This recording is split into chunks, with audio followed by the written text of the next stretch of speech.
right, so what we're going to do today is plant this garden, but we do have to amend the soil. And so the soil test was taken off this little staff garden area. And the interesting thing about it is this soil is extremely rich, extremely rich. This barn, before it was a goat shed, was a cattle barn. And this was the entry. The cows came in and out of this dooryard into their barn. So this soil is in fact extremely rich to too rich. And what we find, and so many home gardeners say, oh, I just love using manure. I just load on a couple yards every year to the same garden. And they have so much nutrition built up in that soil that they're really overfeeding their plants. They can end up with a lot more weed pressure. If you have a tremendous amount of weed pressure and you can't seem to ever stay ahead of it, sometimes it can be because the soil is too rich. The other big problem that you have, particularly with manures, is the buildup of phosphates. Phosphate runoff is the #1 polluter in terms of groundwater in this part of the world. And what we find when we did our soil test is that the phosphate levels in this field, in this little plot, are very, very high because of all those cattle.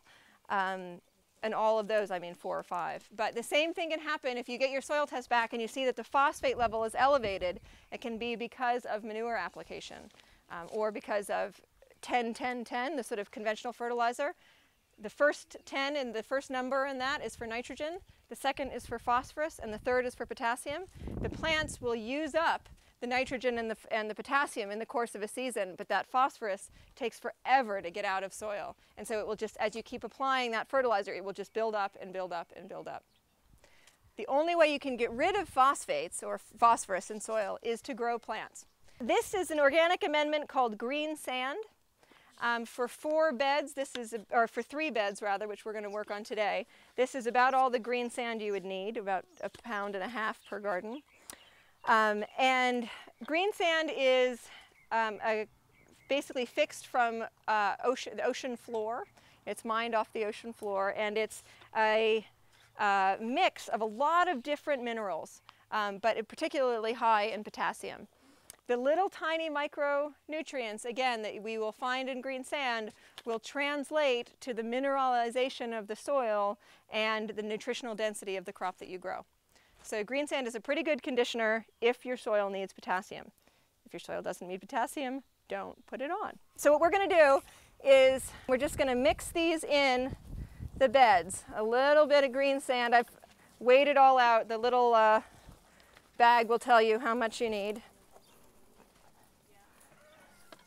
You can either mix it in by hand or by shovel, whatever you want. And we're going to till these under. Maybe 3 or 4 inches, the root depth. Just turn it under. Perfect.